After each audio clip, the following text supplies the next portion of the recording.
let's go into Farmer in the Dale. So you can go through now and you'll actually see my little green boxes with the pop-outs that tell you exactly what's supposed to happen when we think about them in terms of Jami Gold's romance beats. Now, we do know that these aren't currently aligning with about what chapters they actually need to, because we know that pitch point 1 is not going to happen around chapter 4. When you think about a traditional 3-act structure, when we think about it is you have the first fourth of the book is Act 1, the last fourth of the book is Act 3, and then you got that middle half that is basically Act 2. That, again, it's the 3-act structure. So for our purposes, we can actually start thinking about those in terms of about where they're going to hit chapter-wise. Now, this is not going to be perfect, but it's going to give us an approximation of where specific things need to happen. Now, to help us do this, I'm in the timeline, and I want you to notice that there are these zoom levels here. So we have large, we have medium, and we have small. And depending on what you're doing, all of them work. So I'm going to come in here to small, just because what I want to do is I want to move these chapters. So here we have the start of Act 3.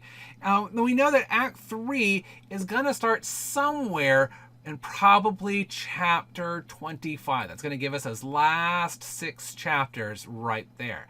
So what I'm going to do is I'm going to go ahead and grab that, and I'm going to drag it all the way over here and put it into Act 3. So again, what you're going to have here is you're going to have chapters 25, 26, 27, 28, 29, and 30. That is going to be our 3rd act. Now, that does mean that we need to kind of go, well, where are the other ones going to hit? So we know that the pitch point 1 is going to be the start of Act 2.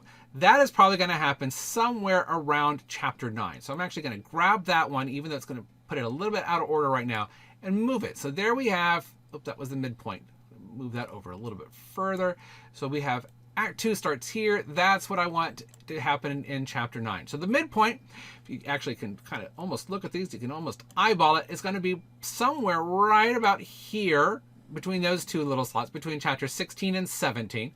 But we also know that the crisis is going to happen somewhere approximately around there. And then we're going to, of course, have pitch point number 2 is going to happen somewhere in here. Again, these aren't perfect right now. But we're eyeballing these things. So now we know that when we come in here, we're actually going to go to the medium. So we have our, right here is the beginning. Again, it's not perfect as how it's going to align. So we know that probably the end of the beginning is going to be either chapter 7 or 8. I'm going to put it right in there. I'm going to go ahead and put the inciting incident in chapter 3. Just, again, give us a couple quick chapters to get us moving. Chapter 9 is where pitch point number 1 is going to start us. Then we're going to get into chapter 16, and then about 19 is where pitch point number 2 is. And again, these will change when we actually start plotting out the book. And then, of course, we have our 3rd act, which is right about there. So, again, it's kind of nice. We have a general idea about where things are going to end up lining up with these 30 chapters in terms of the beats. And again, this is not a perfect science at this point. All I am doing at this point is putting them in approximate spaces so that I'll have a pretty easy alignment when I start working with them here in a minute. And so that is how you can align these plots in approximations to what those chapter numbers are going to be.